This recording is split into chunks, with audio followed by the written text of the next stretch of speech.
और उसके बाद जो हनुमान जी का सिंदूर होता है ना, पैर के पास से दाहिने पैर का सिंदूर ले आना। तो मैंने कहा कि ठीक है दीदी, फिर क्या करना है? तो उन्होंने कहा कि उसको ले आके अपने घर में जितने लोग हैं सबको लगाना और अपने बेड पे लगाना, खुद अपने भी लगाना।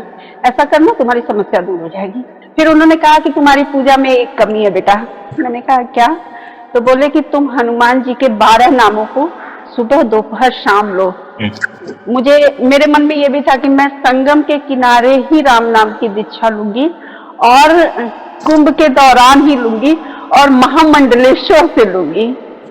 जस्ट बगल में उस समय मतलब मेरे बच्चे को मुझे देख के यही फील होता था कि हनुमान जी मेरे साथ चल रहे हैं, क्योंकि जहां भी मुझे ये लगता था कि बच्चा है कैसे चलेगा, वो तुरंत बोलता था मम्मी हमारे साथ है रघुनाथ, तो किस बात की चिंता।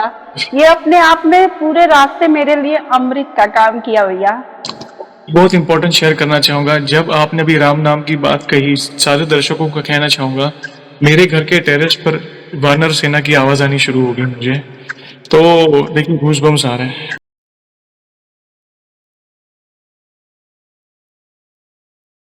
जय श्री राम दोस्तों, कैसे हो आप? हमारी चैनल में आप सभी का स्वागत है। मैं हूं आपका दोस्त जयेश वाघेला, फाउंडर ऑफ धार्मिकस्टोरी.com एंड सीक्रेट मिस्ट्रीज। दोस्तों, आज मैं फिर से एक और इंटरेस्टिंग वीडियो कॉल सेशन लाया हूं। हनुमान जी के भक्त ऑनलाइन है और उत्सुक हैं अपना अनुभव शेयर करने के लिए। और वीडियो में आगे बढ़ने से पहले आप सभी को बता दूं कि अगर आप भी हनुमान जी से जुड़े अपने अनुभव मुझसे इंस्टाग्राम वीडियो कॉल पर शेयर करना चाहते हैं तो इंस्टाग्राम की लिंक मैंने डिस्क्रिप्शन में दी है, उस पर क्लिक करें, मुझे फॉलो करें और मैसेज करें। मैं जल्द से जल्द आपसे जुड़ूंगा और वीडियो कॉल सेशन शेड्यूल करूंगा। और अगर आप ईमेल के माध्यम से अपने अनुभव शेयर करना चाहते हैं तो हमारा ईमेल आईडी है dharmikstory@gmail.com। तो चलिए आगे बढ़ते हैं आज के इस वीडियो कॉल सेशन में। नमस्कार बहन, जय श्री राम आपको। जय श्री राम भैया, कैसे हैं आप? प्रभु की कृपा से अच्छा हूँ, आप कैसे हैं बहन? बिल्कुल बढ़िया। आपका बहुत बहुत स्वागत है आज के इस वीडियो कॉल सेशन में और धन्यवाद भी जो आप अपना समय निकाल कर इनिशिएटिव ले रहे हैं हमारे प्रिय हनुमान जी से जुड़े अपने अनुभव शेयर करने के लिए। सबसे पहला सवाल बहन ये बताएं कि आपका पूरा नाम क्या है, आप कहाँ से बिलोंग करती हैं और आप क्या करती हैं? जय श्री राम भैया, सभी भक्तों को मेरा जय श्री राम, जय हनुमान जी, जय बालाजी सरकार। और भैया मेरा नाम दिव्या पांडे है, मैं प्रयागराज से हूँ और मैं एक आईएएस मेंटर भी हूँ। इसके अलावा मैं ऑर्गन डोनर हूँ और इसी दिशा में काम भी करती हूँ।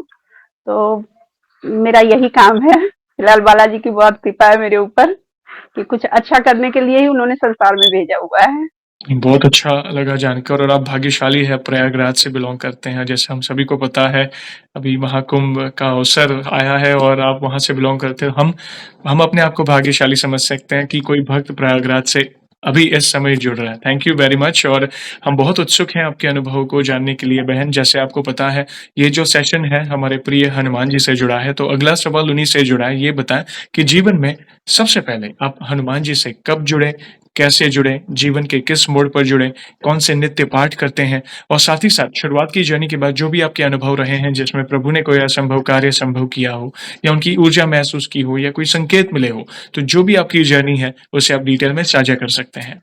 या सबसे पहले तो मैं हनुमान जी के आदर में सम्मान में कुछ कहना चाहूंगी। तन की जाने मन की जाने, जाने चित चित चित की चोरी, बालाजी से क्या छुपावे जिसके हाथ है सबकी डोरी। जय श्री राम। जय श्री राम। भैया मेरे घर में जो है पूजा पाठ का माहौल बचपन से ही रहा है। मेरी मम्मी बहुत ज्यादा पूजा पाठ करती हैं और पेशे से टीचर भी हैं, तो उनका प्रभाव हम सभी पे रहा है। और मेरे पापा भी मतलब आस्था पे विश्वास है, लेकिन उनकी पूजा बस जय श्री राम जय श्री राम जय हनुमान जी तक ही टिकी रही। तो भाई बहनों में मतलब मेरा लगाव थोड़ा सा पूजा की तरफ ज्यादा ही था। तो ऐसा हुआ कि बचपन में जब कुछ भी नहीं पता था कि भगवान क्या होते हैं, आस्था क्या होती है, विश्वास क्या होता है, बचपन सबका एक ही तरह से होता है कि खाया पिया मौज मस्ती किया, पढ़ा लिखा सो गया।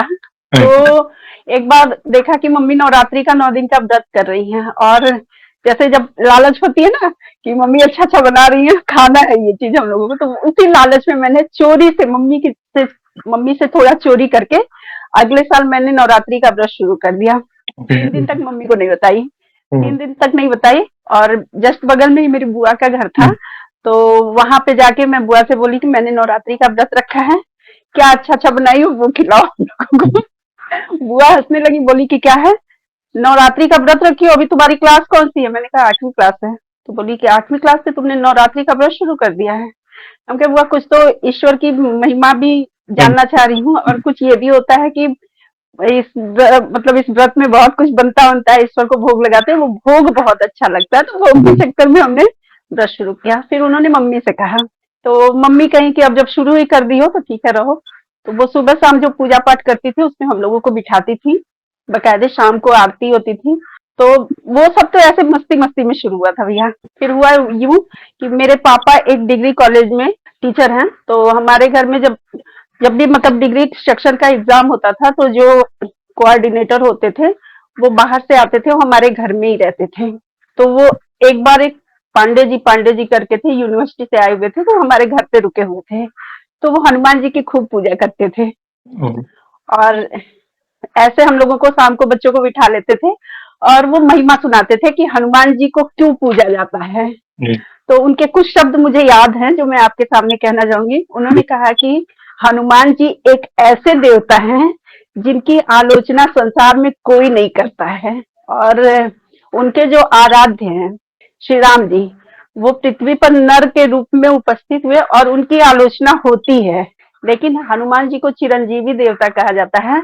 लोग व्रत रहते हैं कि मेरा मंगल खराब है, मेरा शनि खराब है, मेरा बुध खराब है, लेकिन बच्चों केवल एक हनुमान जी का व्रत कर लो तो सारे जितने भी ग्रह आपके सोए हुए हैं या खराब हैं, सारे ग्रह अपने आप जो है शांत हो जाते हैं। क्योंकि जब जब हनुमान जी जा रहे थे सूर्य को निगलने, तो रास्ते में जितने भी ग्रह नक्षत्र उनके पड़े थे उन्होंने उनको खिलौने की तरह से तितर बितर कर दिया था।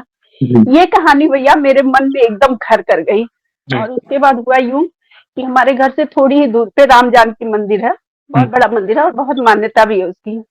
तो जब भी हमारे घर में कुछ भी अच्छा होता था या हमारा रिजल्ट आया या फिर बर्थडे किसी का है, तो हम लोग क्या करते थे, कहीं और नहीं जाते थे, हनुमान जी के मंदिर में लड्डू लेके पहुंच जाते थे प्रसाद चढ़ाने के लिए।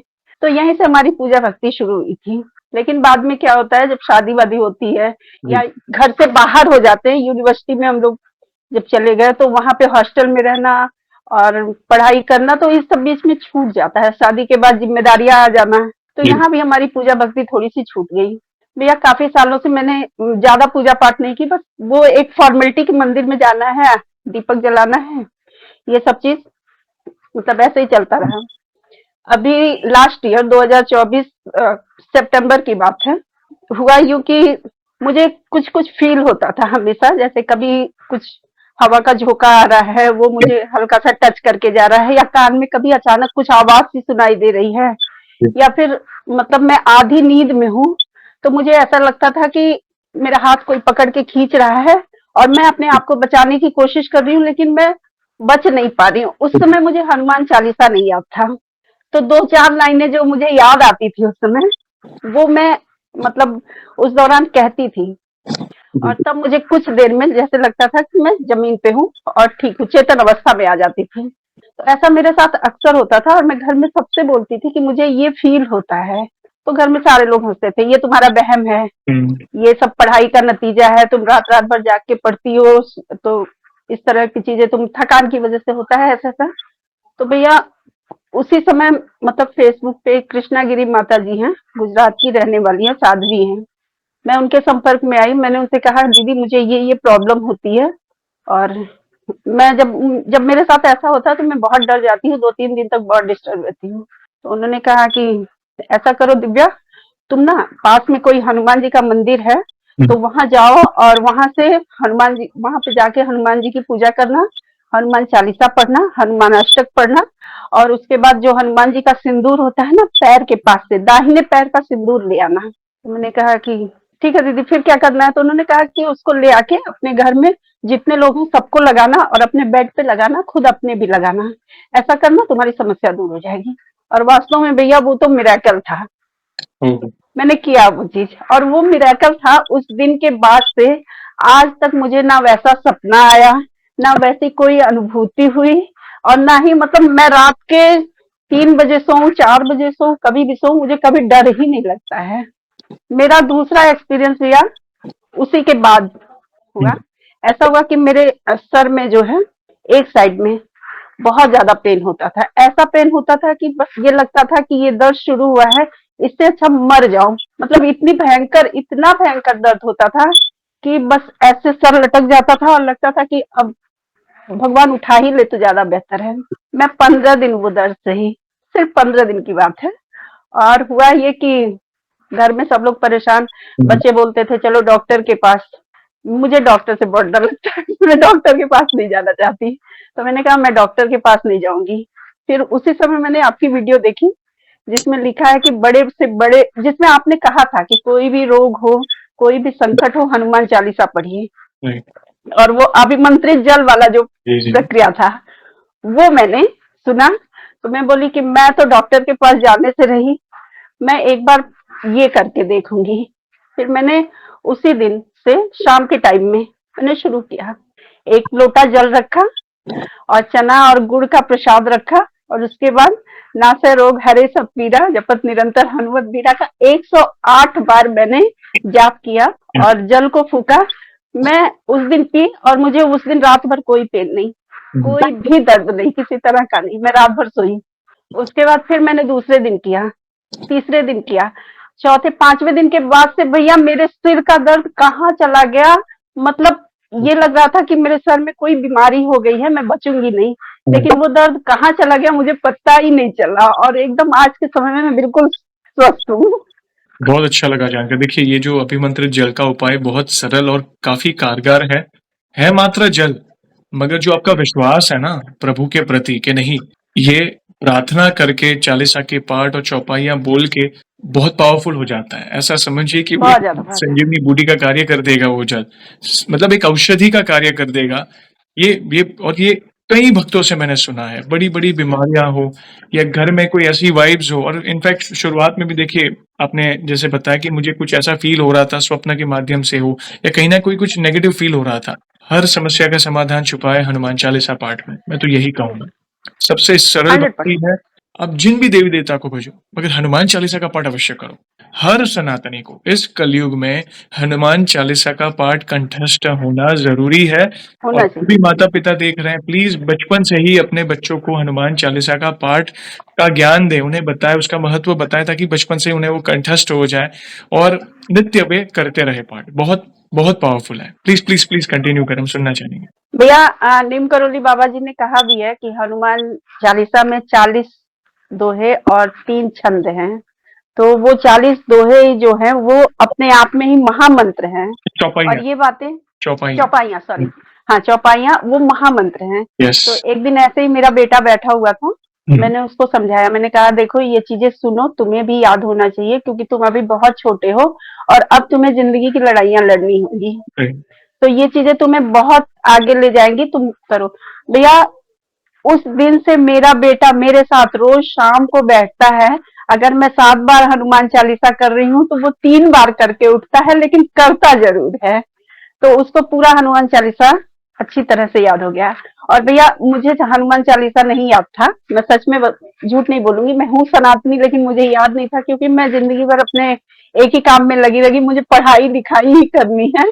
तो एक दिन ऐसा हुआ कि बेटा कह रहा मम्मी रोज बुक से पढ़ती हो और तुम्हें तो हनुमान चालीसा याद होना चाहिए। मैंने कहा कि लगभग लगभग याद है, लेकिन मुझे लगता है कि पूरी तरह से नहीं याद है। तो बोला कि हे राम जी, मेरी मम्मी को हनुमान चालीसा याद करा दो। ओह! और वो क्या किया, बुक ले लिया अपने पास रख लिया और बोला कि मम्मी आंख बंद करके पढ़ो। और राइट। भैया मुझे विश्वास ही नहीं हो रहा है कि मुझे हनुमान चालीसा कैसे याद हो गया। मैंने पूरा हनुमान चालीसा बिना देखे पढ़ा, हनुमान अष्टक हुँ, बिना देखे पढ़ा, बजरंग बाण बिना देखे पढ़ा, और हनुमान जी की आरती भी बिना बुक में देखे मैंने उस दिन हुँ, करी पूरी। क्या और तब से हनुमान चालीसा मुझे पूरा बिल्कुल कंठस्थ हो हुँ, गया है। हुआ यूं कि एक बार ऐसा हुआ कि भैया जो मेरा पेपर था, मैंने एग्जाम एमपीएससी का फॉर्म भरा हुआ था। हुँ, तो उसके बहुत पहले से ही मेरा मन था कि मैं बागेश्वर धाम जाऊं। ओह! क्या और ये हुआ कि घर में कोई भी तैयार नहीं होता था अकेले भेजने के लिए। मैंने कहा मुझे बागेश्वर धाम जाना है, चाहे जो भी हो। उसी समय फॉर्म आया एमपी सेट का, मैंने हुँ, फॉर्म भर दिया। और मैं भगवान से यही मनाती थी कि मेरा जो पेपर पड़े वो मेरे स्टेट में ना पढ़ के एमपी में पड़ जाए। अगर मैं बॉर्डर क्रॉस कर जाऊंगी तो मैं बागेश्वर धाम पहुंच जाऊंगी। हाँ। तो जब एग्जाम का एडमिट कार्ड आया तो मैंने देखा मेरा जो एग्जाम का सेंटर पड़ा हुआ था वो रीवा में पड़ा हुआ था भैया। और हाँ, फिर क्या हुआ कि मैं सुबह में उठी और पूजा पाठ करके अपना गई, मेरी बस छूट गई। मुझे लगा कि आज मुझे मुझे एग्जाम का टेंशन नहीं था कि एग्जाम देना है, मुझे टेंशन ये था कि मुझे बागेश्वर धाम जाना है। मेरी बस छूट गई। फिर मेरा तो मन ही टूट गया कि अब कैसे जाऊं, वो लास्ट बस थी। तब तक एक कंडक्टर आया, पूछा कि दीदी आपको कहाँ जाना है। मैंने कहा मुझे रीवा जाना है, मेरा पेपर है।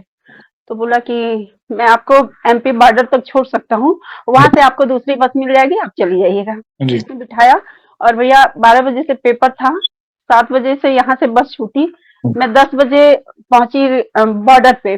और उसके बाद वहां से मुझे तुरंत बस मिल गई और मैं रीवा 11 बजे पहुंच गई। भैया जैसे ही मैं बस स्टैंड से उतर रही हूँ, सामने हनुमान जी का मंदिर। मैंने वहां पे सर झुकाया और उसके बाद मैं वहां से आगे बढ़ी कि सेंटर ढूंढ लो कहाँ है।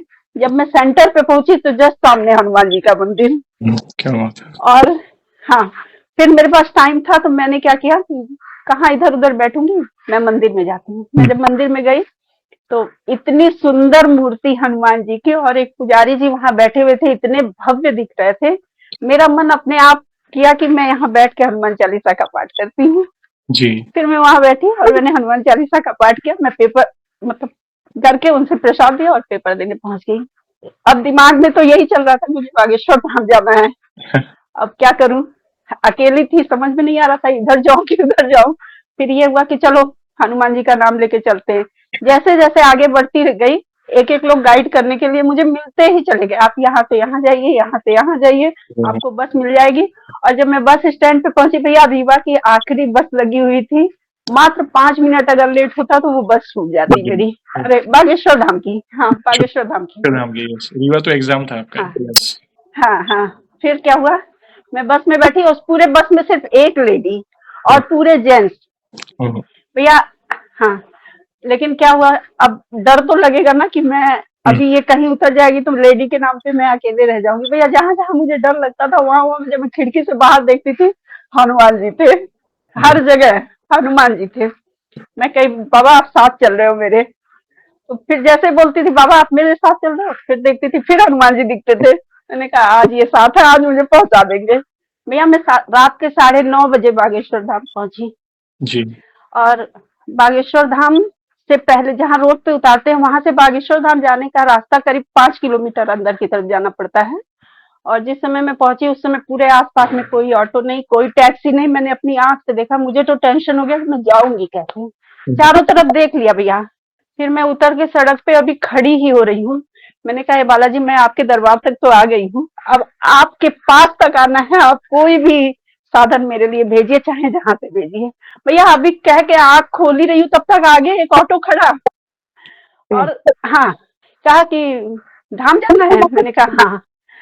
लेकिन अब ये भी डर लग रहा था कि मैं अकेले ऑटो पे बैठ के जाऊं, पूरा सुनसान एरिया है। भैया पता नहीं कहाँ से दो पैसेंजर आए, वो मुंबई से आए हुए थे और उनके साथ दो बच्चे थे।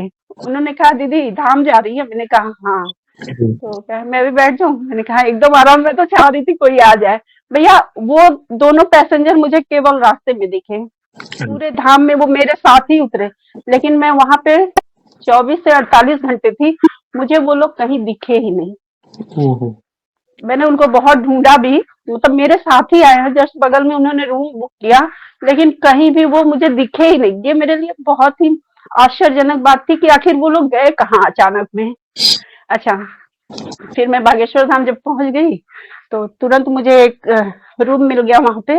और मैं वहां पे जाके अपना आराम की, सुबह उठी 4:30 बजे मेरी नींद खुल गई। मैंने कहा कि अब जल्दी उठ गई हूँ तो जल्दी धाम पे चली जाती हूँ, लेकिन ठंडी के सीजन में पूरा अंधेरा होता है। जी। तो फिर मैं थोड़ा सा रुक गई, मैंने कहा थोड़ा उजाला हो जाए तब जाओ।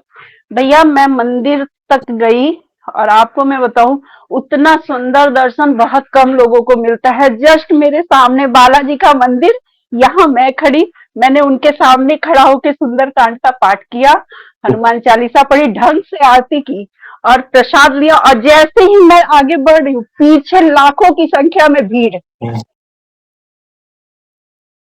ये अपने आप में तो मतलब मेरे लिए समझ लीजिए कि बहुत बड़ा आशीर्वाद था भगवान का कि मैं चाह रही थी मैं वहां बैठ के सुंदरकांड करूं और वो मुझे करने का मौका मिल गया।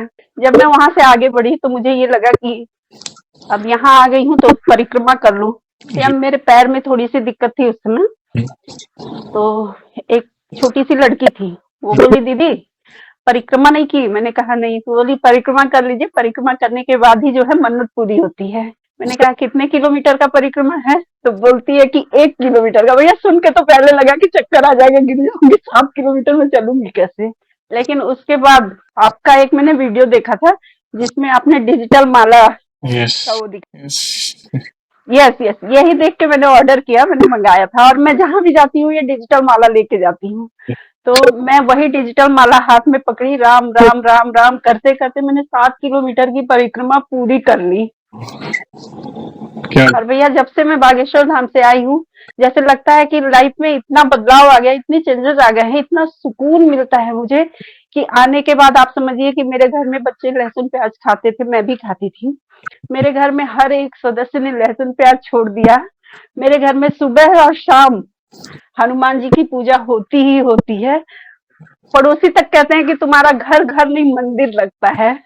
इतनी पॉजिटिव वाइब्स आती है हमारे घर में से। भाग्यशाली है। देखिए, आपके अंदर है ना तड़प थी वो। भले एग्ज़ाम के लिए जाना था मगर ज़्यादा तड़प थी बालाजी महाराज के दर्शन करने की, धाम जाने की। जी जी जी जी जी। हम जो सुनते हैं ना, हर एक भक्त से सुनते हैं मतलब नेक्स्ट लेवल की, मतलब वहाँ की हमारे पास शब्द कम पड़ जाए। और उन्होंने उन्होंने तो आपके लिए वीवीआईपी दर्शन रखे थे, आराम से इतना। बिल्कुल भैया, एक भी कोई भी व्यक्ति ना मेरे आजू में ना बाजू में, बिल्कुल अकेले बैठ के मैंने शांति से पाठ किया। और सुंदरकांड पढ़ने में पूरे 1 से 1.5 घंटे लग जाते हैं। यस। हनुमान चालीसा, हनुमान अष्टक, बजरंग बाण पढ़ने में पूरे आप समझ लीजिए कि 2 घंटे आपके पूरे उसमें चले गए। लेकिन कोई आजू बाजू में तब तक नहीं आया जब तक मैं प्रसाद लेके मंदिर से बाहर नहीं निकल गई। उसके बाद भीड़, इतनी भयानक भीड़ हुई, मैं जब पीछे मुड़ के देखी तो मैंने कहा ये क्या था। नॉर्मल पर्सन तो आपको भले 1-2 सेकंड और आगे बढ़ो, आगे बढ़ो। हम हमें जैसे बड़े-बड़े धामों में होता है, तो आप हाँ तो हाँ भाग्यशाली है कि आपको सुंदरकांड पाठ जो सबसे बड़ा पाठ है हनुमान जी का, चालीसा किया आपने आराम से, मतलब सब कुछ आपने जो भक्ति करनी थी, भाव से वो मतलब प्रार्थना की। देखिए, हाँ। इसने कैसी व्यवस्था की थी आपके लिए, बहुत-बहुत जी जी स्पेशल। जी। बहुत बहुत ज्यादा बढ़िया। उसके बाद भैया ये हुआ कि जब मैं घर आई तो मैंने कहा कि मैंने मूर्त रूप में आपके दर्शन कर लिए हैं प्रभु, अब मुझे साक्षात रूप में आपके दर्शन करने हैं। तो कुछ ऐसा वो करिए कि मैं साक्षात आपके दर्शन करूं। भैया आने के बाद सोमवार को मैं दर्शन करके आई थी। मंगलवार मेरा व्रत रहता है, मंगलवार मैं हर मंगलवार व्रत रहती हूँ। तो उस दिन क्या हुआ कि मैं पूजा वूजा करके सोई, अचानक में मेरा बेटा आता है तो बोलता है मम्मी हुँ, चलो रेलवे स्टेशन। हम क्या क्या करने के लिए? तो बोला कि ऐसे घूम के आते हैं, मौसम बहुत अच्छा हुआ है। हम कहे अच्छा ठीक है चलो। भैया मेरे घर से थोड़ा सा ही आगे सूबेदारगंज रेलवे स्टेशन है। तो हम लोग वहां तक चले गए और हम पुल पार करके जैसे ही उस हुँ, दूसरे साइड में उतरने वाले थे तो वहां मुझे एक बाबा जी दिखे। हुँ, वो बाबा जी ऐसे पुल को पकड़ के खड़े थे। और भैया मैं जैसे ही उनके सामने गई मेरे पूरे रोंगटे खड़े हो गए। उनकी आंखें बिल्कुल वाइट, लंबा चौड़ा शरीर, मतलब वो मनुष्य लग ही नहीं रह रहे थे, लग रहे थे कि कोई साक्षात कोई देवता है। उन्होंने तुरंत मेरा हाथ ऐसे पकड़ा और कहा कि बेटा बैठो। हुँ। और बैठाते ही उन्होंने मुझे वहीं सीढ़ियों पे, भैया ये एकदम सच्ची घटना है जो मैं बता रही हूँ, सीढ़ियों पे बिठाया और उन्होंने मुझसे पूछा कि तुम हनुमान जी की भक्त हो? ओह हो! मैंने कहा भक्त तो नहीं बाबा, दासी कह सकते हैं, मैं उनकी सेवा करती हूँ। क्या है कि तुम्हारे मस्तक पे लिखा हुआ है, क्योंकि इतना तेज सिर्फ उन्हीं के मस्तक पे होता है जो हनुमान जी के भक्त होते हैं। भैया फिर उन्होंने मुझे कहा कि क्या क्या करती हो, तो मैंने उनको बताया, कहा कि ये सारी चीजें तुम्हारी जुबान से सुनने के बाद मुझे ऐसा लग रहा है कि साक्षात कोई देवी बैठी हुई है और मैं उनके मुख से ये सारी चीजें सुन रहा हूँ और मुझे इतना अच्छा लगा भैया। फिर उन्होंने कहा कि तुम्हारी पूजा में एक कमी है बेटा। मैंने कहा क्या? तो बोले कि तुम हनुमान जी के 12 नामों को सुबह दोपहर शाम लो। यस। और उन्होंने मुझे 12 नाम मेरे मोबाइल में रिकॉर्ड करके दिया।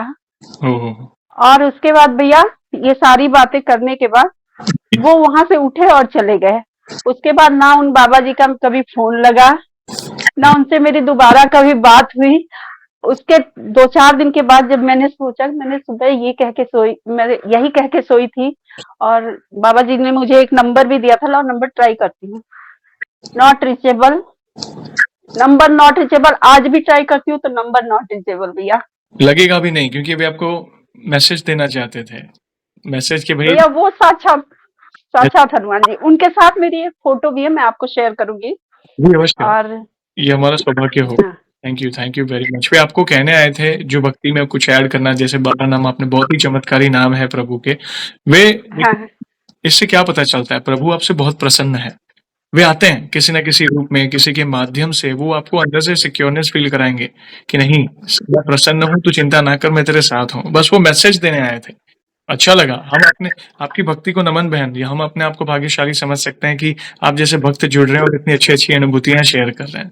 भैया मेरी कहानी बहुत दुख दर्द वाली तो नहीं है कि मुझे कुछ ऐसा हुआ है जिससे मैंने टेस्ट लेने की कोशिश की। हाँ, मेरे साथ एक घटना जरूर घटी थी। जी। एक परिचित थे, मैंने उनकी बेटी का एडमिशन करवाने में थोड़ी हेल्प करी थी।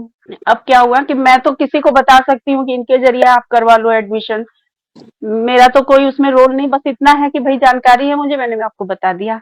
अब वो क्या किए कि उसके माध्यम से उन्होंने रशिया में एडमिशन करवाया एमबीबीएस का, और एक साथ उन्होंने सारे पैसे उसको दे दिए। वो बंदा क्या किया, पैसा लेके फरार हो गया। अब इन लोगों के दिमाग में ऐसा होता था कि इसमें कहीं ना कहीं मेरा भी हाथ था। तो जैसे अब ये होता है ना, कोई आपके ऊपर बेवजह इल्जाम लगाए तो टेंशन तो हो जाती है। मुझे 3 सालों से इस बात की बहुत टेंशन थी। मैं बागेश्वर धाम से आई बालाजी सरकार के दर्शन करके, भैया पता नहीं कहाँ से सारे रात सारे क्लू खुलते चले गए, वो बंदा पकड़ में भी आ गया, और मेरे सर पे जो बोझ था वो अपने आप खत्म हो गया। वो पूरे परिवार ने एक साथ मुझसे माफी मांगी कि मैं पूरे सालों साल आपको धमकी देता रहा, आपने कभी कुछ नहीं कहा, बस इतना ही कहा कि विश्वास रखिए आप लोग, जब कोई जो भी गलत करेगा उसके साथ गलत होगा। भैया वो सारा टेंशन अपने आप खत्म हो गया। बाकी मैं किसी का नाम इसलिए नहीं ऐड करूंगी क्योंकि नहीं समझ सकते नहीं हैं। चाहिए मगर देखिए हम आपके अनुभव सुनना चाहते हैं। नाम ठीक है, फिर प्रभु कैसे भक्त को संकट से निकालते हैं, हम वो सुनना चाहते हैं। हम हर एक शब्द ध्यान से सुन रहे हैं और आप पर विशेष कृपा है। हर संकट में वे कहीं न कहीं किसी रूप में संकेत देना हो, ऊर्जा महसूस कराना हो या किसी भी कितनी भी कठिन परिस्थिति क्यों ना हो, वे हर कदम पर आपका साथ देने पहुँच रहे हैं। आपने देखा हर कदम पे भैया। और जब से मैंने मतलब मैं ये पूजा पाठ हनुमान जी की शुरू की, मेरा तो अभी बिल्कुल 8 महीने का ही एक्सपीरियंस है। मैं बहुत लंबा चौड़ा एक्सपीरियंस नहीं लेके रखी हूँ, लेकिन इस 8 महीने में भैया मुझे हनुमान जी ने स्वप्न में साक्षात रूप में 2 से 3 बार दर्शन दिए। और एक दर्शन तो इतना सुखद रहा, वो दर्शन ऐसा हुआ कि मैं रात में सोई और मुझे सपना आया कि मैं वो बहुत सुंदर पहाड़ी पे चढ़ रही हूँ, सफेद सफेद सी पहाड़ी है, बहुत ही सुंदर पहाड़ी है, और मैं उस पे चढ़ रही हूँ बिल्कुल अकेले, मेरे आगे पीछे कोई नहीं है। मैं देखती हूँ कि शिव जी और पार्वती जी की मूर्ति है, और जैसे जैसे मैं पहाड़ी पे ऊपर जा रही हूँ मुझे वो मूर्ति पीछे होती हुई दिखाई दे रही है, और जस्ट सामने हनुमान जी, बहुत सुंदर रूप, व्हाइट व्हाइट कलर के हनुमान जी, और मेरे हाथ में करताल है, हनुमान जी के हाथ में करताल है। मैं गाना क्या गा रही हूँ, मुझे गाना भी बहुत अच्छी तरह से याद है, जी। बजावे हनुमान चुटकी। हुँ। और वो ये गाना मैं गा रही हूँ और हनुमान जी मेरे साथ साथ गा रहे हैं, झूम रहे हैं। फिर उसके बाद मुझे याद है कि जब मतलब मेरा ये गाना पूरा हुआ तो मुझे सपने में हनुमान जी क्या बोलते हैं, हुँ। जिसे दुनिया नहीं नचा सका उसे तूने नचा दिया। ओह! ये शब्द मेरे कानों में आज भी गूंजते हैं। कभी भी जब मैं पूजा करती हूँ तो मुझे कभी कभी ये लगता है कि क्या था ये, मतलब ऐसे हनुमान जी ने क्यों कहा, जिसे दुनिया नहीं नचा सकी उसे तूने नचा दिया। जी। फिर मुझे बहुत मतलब भैया, फिर उसी दिन की बात है, मैं सुबह उठी, मैं राम राम राम राम का जाप भी करती हूँ भैया, मैं 1 लाख राम नाम का जाप भी कर चुकी हूँ, और रोज डेली जो है राम नाम का जाप करती हूँ। ऐसे राम राम का जाप करते करते अचानक मेरे आंखों के सामने बिल्कुल अंधेरा छा गया, और मुझे ऐसा लगा कि धीरेन्द्र शास्त्री जी उसी समय मेरे आंख के सामने एकदम प्रकट हुए। उन्होंने मुझे कहा कि ये मंत्र बोलो। भैया मैं एकदम से सुन ही नहीं पाई, तब तक मैं झटके से मेरी मतलब मुझे आभास हो गया कि मुझे कुछ आभास हुआ है, लेकिन मैं उस समय उनके द्वारा बोले गए मंत्र को सुन नहीं पाई, मुझे याद नहीं हो पाया। लेकिन ये है कि उस दिन से मुझे ऐसा फील होता है कि जैसे अपनी पूजा में कुछ ऐड करना है तो मैं खोजती रहती हूँ कि वो शब्द मुझे कहीं दिख जाए जी। जो उन्होंने बोला था, क्योंकि वो मेरे दिमाग में बिल्कुल है ही नहीं। अच्छा, ये हुआ। यहाँ पे आपको और इंटरप्ट चाहूँगा बस हाँ हाँ बहुत इम्पोर्टेंट शेयर करना चाहूँगा। जब आपने अभी राम नाम की बात कही, सारे दर्शकों को कहना चाहूँगा, मेरे घर के टेरेस पर वानर सेना की आवाज़ आनी शुरू हो गई मुझे। तो देखिए गूज़बम्प्स आ रहे हैं। मतलब जब आपने बात की ना राम नाम, पूज्य धीरेन्द्र शास्त्री जी, तो ऊपर से छलांग लगाई, जैसे हम टेरेस पर आवाज़ आती है ना, जैसे ऊपर की छत पर कोई छलांग लगाता हाँ, है हाँ, हाँ। और पूरी वानर सेना क्योंकि बड़े भी जैसे आवाज़ आई और छोटे बच्चों की भी आवाज़ आई, जैसे वो हाँ। तो वानर सेना आई हुई है और यहाँ पे अनुभव चल रहा है प्रभु का। Thank you. यस, भैया एक मेरा अनुभव अभी करंट का है। हमारे यहाँ कुंभ लगा हुआ है, जी, सब लोग जानते हैं, पूरे विश्व में फेमस हो चुका है। तो मेरा बहुत मन था कि कुंभ में मुझे राम नाम की दीक्षा मिले। जी, तो भैया मेरे यहाँ से जो संगम है यहाँ से करीब 20 किलोमीटर पड़ता है और यहाँ पे ट्रैफिक की वो स्थिति है कि आप यहाँ से सड़क पे चले जाइए तो आपको कोई गाड़ी नहीं मिल रही है, बिल्कुल आप पहुंच ही नहीं पाओगे। बाहर से आने वाले आके नहा ले रहे हैं लेकिन यहाँ रहने वालों के लिए बहुत दिक्कत है। तो ये हुआ कि कैसे जाऊंगी मैं। शुरू में सब लोग कहते रहे कि थोड़ा और समय होने दो, थोड़ा और समय होने दो, लेकिन जैसे जैसे समय बीत रहा है ना भीड़ यहाँ पे एकदम बेकाबू हो गई है। ठीक है, तो एक दिन ऐसे ही मेरे मन में आया कि आज मुझे संगम पहुंचना है, चाहे जैसे भी पहुंचना है। जी, भैया उस दिन मैं किसी भी तरह से करके संगम पहुंच गई बाइक से। और उसके बाद मुझे मेरे मन में ये भी था कि मैं संगम के किनारे ही राम नाम की दीक्षा लूंगी और कुंभ के दौरान ही लूंगी और महामंडलेश्वर से लूंगी।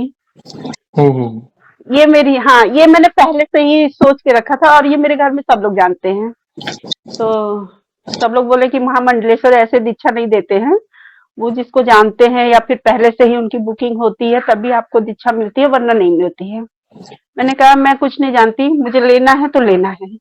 भैया मैं पहुंच गई संगम शाम के 5 बजे के करीब।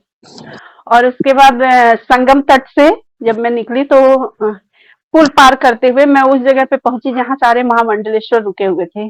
जब मैं पहुंची तो बहुत सारे लोग जा भी चुके थे वहां से, लेकिन एमपी स्टेट के पंचमुखी हनुमान जी मंदिर है एमपी में भोपाल में, वहां के महामंडलेश्वर भूषण दास जी महाराज वो रुके हुए थे भैया। जी, और मैं उनके कैंप में पहुंची। मैंने उनसे ये कहा कि बाबा और मुझे राम नाम की दीक्षा लेनी है, मंत्र लेना है। जी, तो बोले कि बेटा राम नाम का मंत्र सबको नहीं मिलता है। फिर मैंने कहा कि लेकिन मैंने तो यही सोचा है कि मुझे राम नाम का ही मंत्र लेना है। हुँ, मैंने कहा बाबा दुनिया में कृष्ण को खोजना बहुत आसान है, शिव को खोजना बहुत आसान है, लेकिन राम को खोजना बहुत मुश्किल है और मैं राम का ही मंत्र लेना चाहती हूँ। जब मेरे मुंह से उन्होंने ये बात सुनी तो उन्होंने कहा कि मैं तुम्हें मंत्र दूंगा। हुँ, साथ में मेरा बेटा था, मैंने उससे कहा कि देखो लिखवा लो क्या क्या चीजें इसमें लगती हैं और देखो आसपास में जो मिलता है वो ले आओ, नहीं तो जो भी कैश होता है वो मैं कैश कर दे रही हूँ उनको। तो उन्होंने कहा मुझे कुछ नहीं चाहिए, मैं राम का मंत्र तुम्हें दे रहा हूँ, मात्र एक नारियल और एक सुपारी में मैं तुम्हें मंत्र दूंगा। जी, मैंने कहा इससे अच्छी बात तो और कुछ नहीं हो सकती भैया। उस दिन उन्होंने मुझे मंत्र दिया शाम के 5 बजे हुँ, और 6 बजे के करीब, हाँ 6 बज रहे थे, और मंत्र दिया। और सबसे अच्छी बात उस दिन एकादशी थी हुँ, और ये अपने आप में बहुत बड़ी बात थी कि मुझे बहुत अच्छे समय और बहुत शुभ समय में मंत्र मिला। इसके बाद मंत्र लेके भैया मैं वहां से निकली। जब निकली तो ट्रैफिक का वो हाल था कि ना तो कोई बाइक मिलना, ना तो कोई ऑटो मिलना।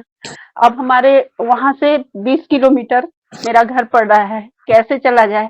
साथ में मेरा 14 साल का बेटा था भैया। जी, पता है उसने मुझे क्या कहा? कहा मम्मी हमारे साथ है रघुनाथ तो किस बात की चिंता। और वो बच्चा मेरे साथ भैया पैदल 20 किलोमीटर पैदल चल के घर तक आया और पूरे रास्ते यही कहता रहा हमारे साथ है रघुनाथ तो किस बात की चिंता। भैया उसके बाद जो है घर तक आया, हम लोग घर पे आए, हमें ना किसी तरह की थकान महसूस हुई, ना ये लगा कि कोई बॉडी में पेन हो रहा है, बहुत लंबा चले हैं, ना रास्ते में कोई परेशानी, ऐसा लग रहा था मॉर्निंग वॉक करके हम लोग घर आ गए हैं। क्या भैया अगले दिन, हाँ जो भी सुना रात में, मम्मी मेरी फोन की बहुत परेशान थी कि रात के 12 बजे तक कैसे ये घर पहुंचेगी, पैदल जा रही है। सुबह सुबह मम्मी फोन करती है कि दर्द तो हो रहा होगा। मैंने कहा मम्मी बिल्कुल पता ही नहीं चल रहा क्या हुआ कैसे हुआ। मतलब मैं इतने आराम से घर आ गई कि पता ही नहीं चला कि हम लोग 20 किलोमीटर पैदल चल के आए हैं भैया। एक बात कहूँ बहन, हाँ। ये जीवन सफल हो गया। आज प्रयागराज ऐसी भूमि है, आज लोग तरस रहे हैं, मतलब अलग-अलग स्टेट से इतनी भीड़। पहली बात तो आप भाग्यशाली है कि आप प्रयागराज से बिलॉन्ग करते हैं। प्लस एकादशी के दिन संगम तट, आप सोचिए, मतलब ये सफल हो गया। मैं तो यही कहूँगा, वो भी राम नाम के मंत्र की दीक्षा, राम मंत्र की दीक्षा लेना, ये कितनी बड़ी बात है, कितनी बड़ी बात है। बहुत। ये हर एक के भाग्य में नहीं है।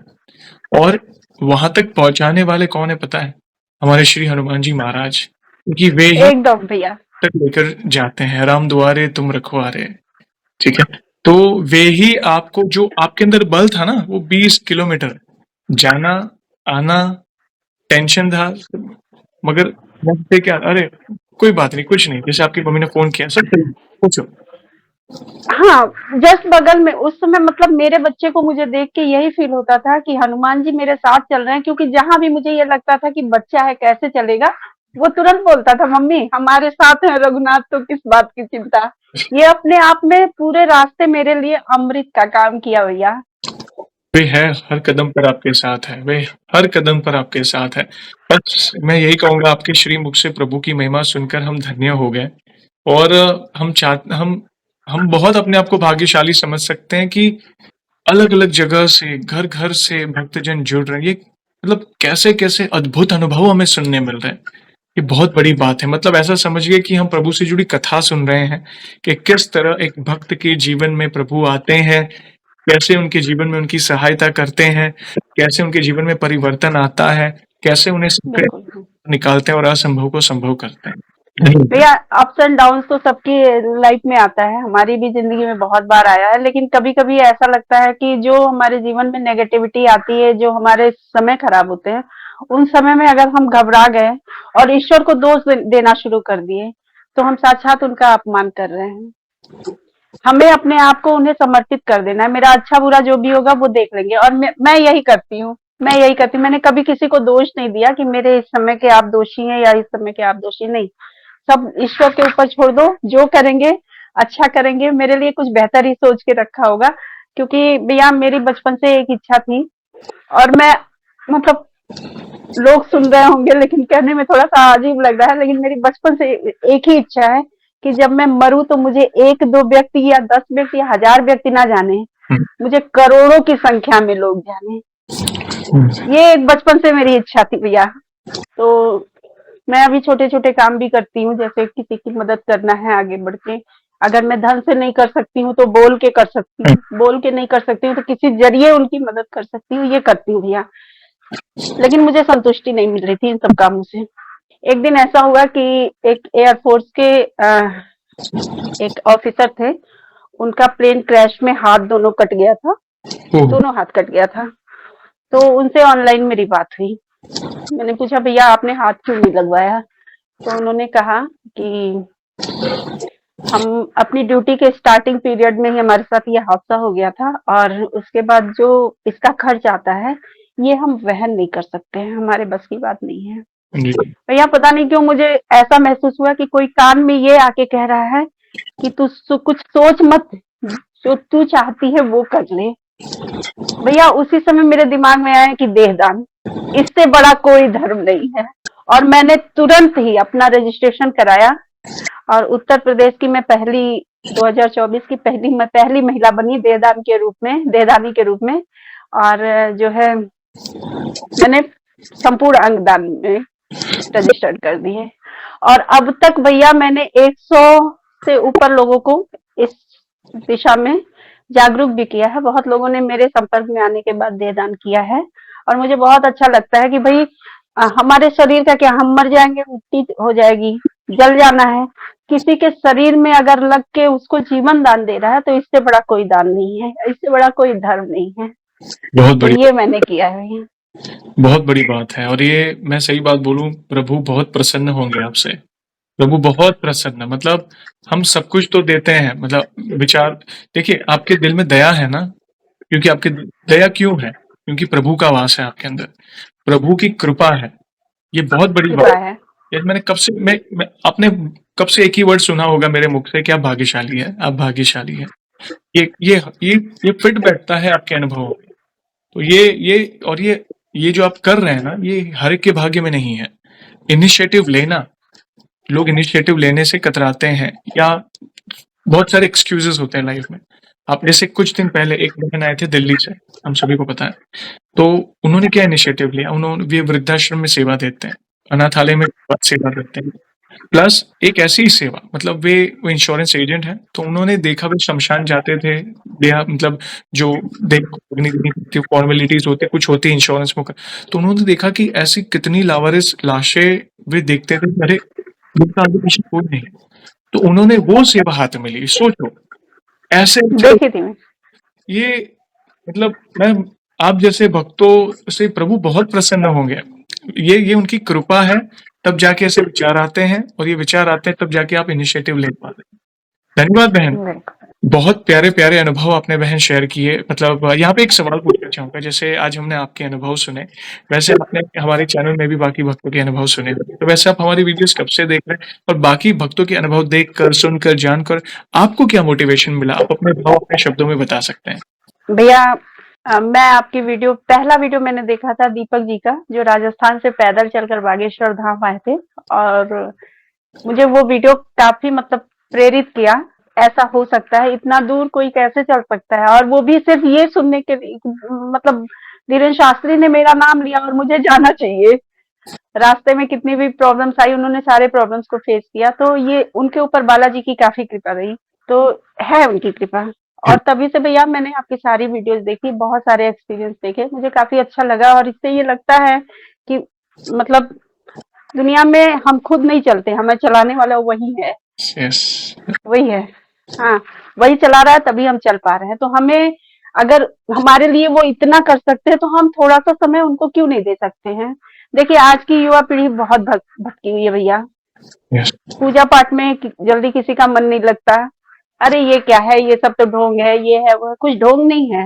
मैं पढ़ी लिखी हूँ, मैंने मेरी शिक्षा दीक्षा भैया AA, PhD, net qualify, B.Ed मैंने किया हुआ है। और जब मुझे इन चीजों को और मैं इतिहास की स्टूडेंट हूँ भैया, वैसे भी इतिहास के स्टूडेंट को लोग कहते हैं कि वो धर्म कर्म में ज्यादा विश्वास नहीं रखते, क्योंकि वो तर्क और अपतर्क पे चलते हैं। जी, जी। ऐसा नहीं है भैया, धर्म है, ईश्वर है, ये मैं मानती हूँ। और ये सारी चीजें तो मतलब जिनके आपके सेशन में जो आते हैं, भक्त आते हैं, उनके आंख के आंसू तो झूठ नहीं बोलते होंगे ना, वो सच होते हैं। तो ये सारी चीजें भैया यहीं से मैंने बहुत कुछ सीखा आपके वीडियो से, और मुझे बहुत अच्छा लगा। ऐसे ही प्यार और सपोर्ट करते रहें। देखिए, जैसे आपने कुछ ना कुछ सीखा, वैसे आपके अनुभव देखकर भी कई लोगों के सवालों के जवाब मिलेंगे। बाकी कराने वाले पीछे बैठे हैं, हम तो नियमित हैं, आप हम्म, मैं नियमित हूँ, हम दास के दास हैं। अगर जाने-अनजाने में कोई गलती हो जाए तो हम भी क्षमा चाहते हैं। प्रयास है, देखिए विचार देने वाले वे हैं, व्यवस्था करने वाले वे हैं। बाकी आप प्रयागराज बैठे हैं, हम गुजरात बैठे हैं, जोड़ने वाले कौन हैं? सारी व्यवस्था उनकी है। धन्यवाद बहन। भैया उनकी भी कृपा उन्हीं को होती है ना, जिनका कार्य अच्छा होता है। आपका कार्य अच्छा है तो कृपा उनकी आप पे है। और वास्तव में आपका कार्य बहुत ही अच्छा है, क्योंकि सनातन धर्म में अभी क्या हो गया है, लोग आगे बढ़ना नहीं चाहते हैं, या तो दिखावा कर रहे हैं यस। या लड़ाइयां लड़ रहे हैं। वास्तव में सनातन धर्म को बढ़ावा देने का मतलब ये होता है, जितने भी सनातनी हैं उनको जोड़ो। आप जोड़ने का काम कर रहे हैं भैया। ये अपने आप में बहुत बड़ा चैलेंज आपके लिए है, और बहुत बड़ा समझिए ईश्वर का आशीर्वाद है आपके ऊपर। धन्यवाद मैं बहन। तो यही कहूंगी। प्रभु प्रेरणा दे रहे हैं, बस आप प्रार्थना करिएगा, इस छोटे भाई को आशीर्वाद दीजिए कि ये जो कार्य है, बिल्कुल। मैं राम नाम का प्रचार होता जाए और लोगों के दिल में वो भक्ति की ज्योति जलती जाए। बस मैं यही चाहता हूँ और कुछ नहीं। और जाने से पहले एक आखिरी सवाल पूछना चाहूँगा। देखिए, वैसे तो देखिए हमारे पास इतना सामर्थ्य नहीं है, मगर फिर भी वन लाइन में हमारे प्रिय हनुमान जी महाराज का बखान करना चाहें, तो आप किस तरह करना चाहेंगी? भैया, हनुमान जी महाराज का बखान तो मैं अपने शब्दों में करने में बिल्कुल असफल हूँ, लेकिन मैं हनुमान जी महाराज का बखान करने से पहले उनके आराध्य श्री राम जी का बखान करना चाहूंगी। भैया मैंने खुद से लिखी हुई है, तो मैं 4-6 लाइन की एक कविता पढ़ूंगी आपके सामने। अब अपने राम लला के खातिर इतना न कर पाओगे, अरे सबरी का जूठा खाओगे तभी तो पुरुषोत्तम कहलाओगे। काम क्रोध के भीतर रहकर तुमको शीतल रहना होगा, बुद्ध भी जिसकी छांव में बैठे ऐसा पीपल बनना होगा ये सब कुछ, और वो भी शून्य में रहकर प्यारे, तभी तो तुमको समझ आएगा कितने अद्भुत हैं राम हमारे। जय श्री राम। और भैया हनुमान जी के लिए तो क्या ही कहूँ भाई, उनके लिए तो एक शब्द कि सब सुख लहे तुम्हारी सरना, तुम रक्षक काहू को डरना। आज प्रभु अवश्य आपकी वाणी को सुन रहे होंगे, आपके श्री मुख से जो राम नाम की महिमा आप गा रहे हो ना, क्योंकि जहाँ कहीं भी राम नाम लिया जाता है, प्रभु श्री राम के चरित्र का गुणगान होता है, वहाँ हमारे प्रिय हनुमान जी महाराज की उपस्थिति अवश्य होती है। कहते हैं ना, यत्र यत्र रघुनाथ कीर्तनम तत्र तत्र कृतमस्तकांते परिपूर्ण लोचनम मारुति नमत राक्षसांततम। वे आते हैं और वे राम नाम की महिमा सुनते हैं और उनकी आंखों में प्रेमाश्रु आ जाते हैं, नतमस्तक होकर वे राम नाम की महिमा सुनते हैं। तो वे अवश्य आज आपके श्रीमुख से राम नाम की महिमा को अवश्य सुन रहे होंगे। और बहन, इन फ्यूचर भी ऐसी कोई भी अनुभूति हो आपको होगी, क्योंकि आप बहुत निकट है प्रभु के, तो हमसे अवश्य जुड़िएगा। हम फिर से आपको वीडियो कॉल के माध्यम से जोड़ेंगे, भक्तों तक आपके अनुभव को अवश्य पहुंचाएंगे। और सेशन को हम ऐसे ही एंड नहीं करेंगे, प्रभु श्री राम के नाम का जयकारा और हनुमान जी के नाम का जयकारा अवश्य लगाएंगे, फिर सेशन को एंड करेंगे। तो आप जुड़िए। जो भी भक्त जहाँ कहीं से इस सेशन को देख रहा है, भारत में है, भारत के बाहर है, चल फिर रहा है, ऑफिस में, किचन में, प्लीज जयकारे में जुड़िए, फिर सेशन को एंड करेंगे। तो बोलिए, सियावर रामचंद्र की जय। पवन सुत हनुमान की जय। वंस अगेन बहन, थैंक यू वेरी मच अपने प्यारे प्यारे अनुभव शेयर करने के लिए। जय श्री राम, जय हनुमान। जय हनुमान भैया।